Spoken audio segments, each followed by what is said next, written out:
Hi, welcome to my YouTube channel. I'm Rosie Morel, and in this video I'd like to address some of my points from my previous video, which was called Could Paedophilia Be Cured? I've had some feedback and I'd just like to explain a couple of points from that. So there's 2 points I want to talk about. The first one being paedophilia being an addiction. Now I'd like to explain that so people may understand my reasoning for it. So when we're in childhood, there are many things that we basically code everything about the world, about life in that period. Now this can come from social norms, culture, for example, manners, learning when to cross the road. All of those things we're learning constantly when we're in our childhood. Now then, if there's been a lack of physical contact or love, emotional love, this can cause a whole range of dysfunctional belief systems and behaviours. So, for example, if I'm just reading off of a little script to remind me. So say, for example, the parents are not giving enough love and attention to the children, but the mother is a really good cook. You could easily code a food addiction, like for example, anorexia, obesity, bulimia, and food is the top 10 addictions that we have. Food, because it's so socially acceptable for us to eat. We have to eat to sustain our lives. So now also there's like shopping addictions. If your parents have bought you stuff and you code that onto love. Now I believe that all of us have some form of addiction. Like I said in my previous video, I've got an addiction to caffeine and shopping, and I have to monitor them really carefully.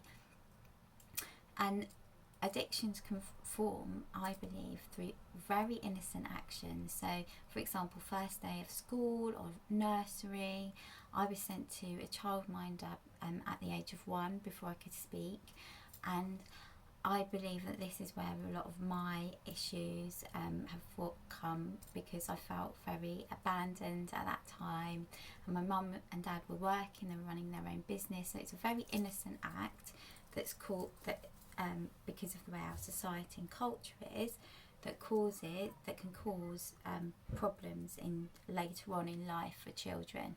Now, luckily enough for me, my addictions are more socially acceptable, but I don't believe there is any difference now between my addiction and something as bad, as dramatic or harsh as paedophilia, or even a drug addiction or an alcohol addiction. I don't believe there is any difference.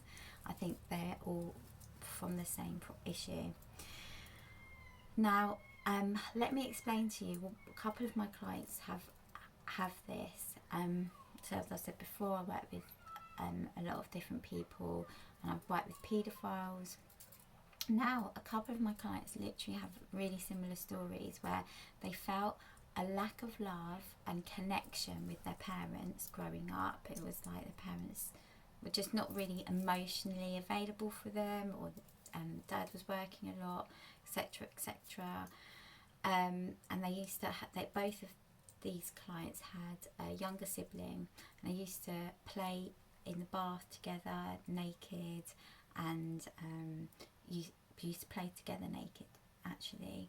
Now, because they had such a lack of connection with their parents, those times that they played naked with their younger sibling, their sibling was maybe 2-3 years apart in age, they've coded that children of that age, of their younger sibling, give them love, safety, attention, and everything else.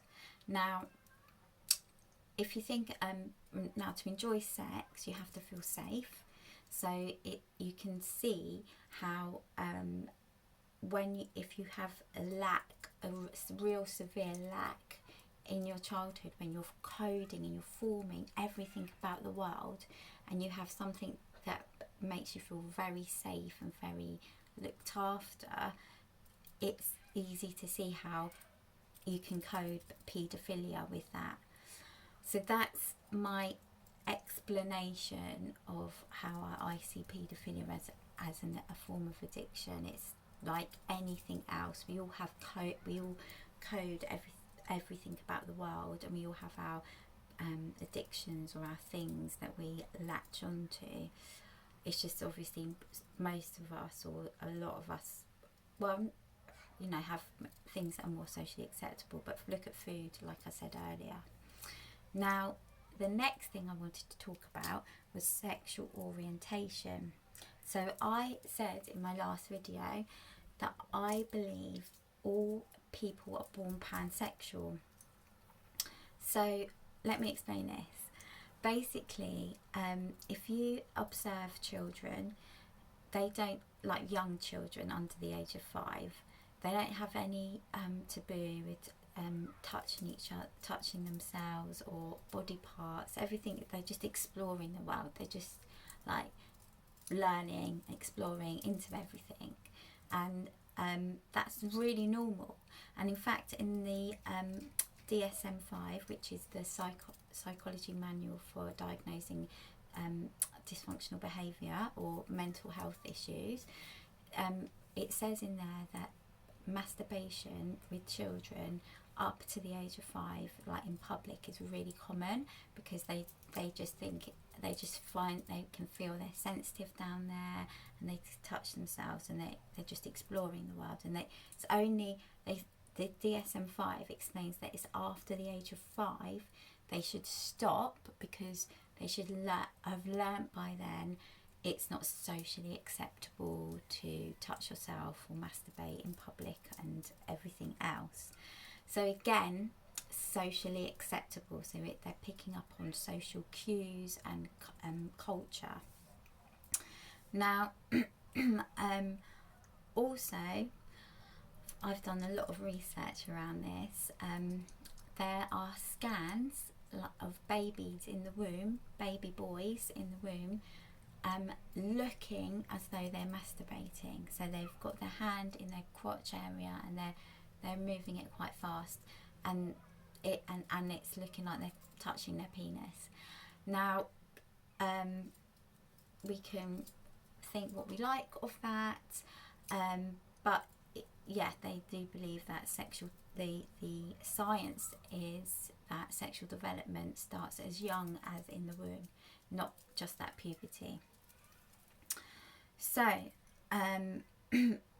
how I feel about this from all the research I've done is that, so basically, and this is the science, young children's and babies' subconscious are wide open. So your subconscious begins to close around the age of 6, but you know, really young children, everything's open. They can't tell the difference between dreams and reality sometimes. This is why young children can have imaginary friends, etc.